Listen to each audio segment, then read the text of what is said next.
Hello guys, good afternoon. Paano makikita ang WhatsApp number ng ating WhatsApp account? May nag-comment po kasi nito guys sa ating comment section kung nakagawa na po kayo ng WhatsApp account at hindi niyo po alam kung ano yung number na nailagay niyo dun sa inyong mga WhatsApp account.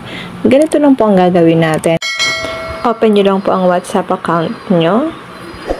Kung nakagawa na kayo guys ng WhatsApp, scroll down ko lang guys. Tap natin ang WhatsApp application. Then, click natin guys ang 3 dots. Click settings. Lalabas dito ang account, privacy, avatar, favorites. Ayan guys. Chats. Para makita natin ang WhatsApp account number, click natin itong profile. Ito pong nasa taas. I-tap lang natin ito.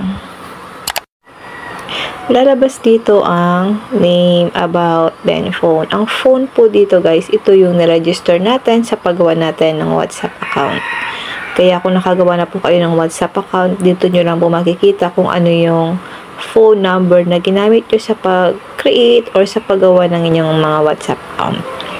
Yun lang guys, sana po may natutunan kayo sa aking video. Kung hindi ka pa naka-follow sa aking Facebook page, pa-follow po ako, Positive Mind. At sa aking YouTube channel, RK Willow, para lagi kang updated sa lahat ng tips at video tutorial na ina-upload ko. Mag-comment lang po kayo sa comment section kung may mga tanong kayo. And now, thank you for watching. God bless you all.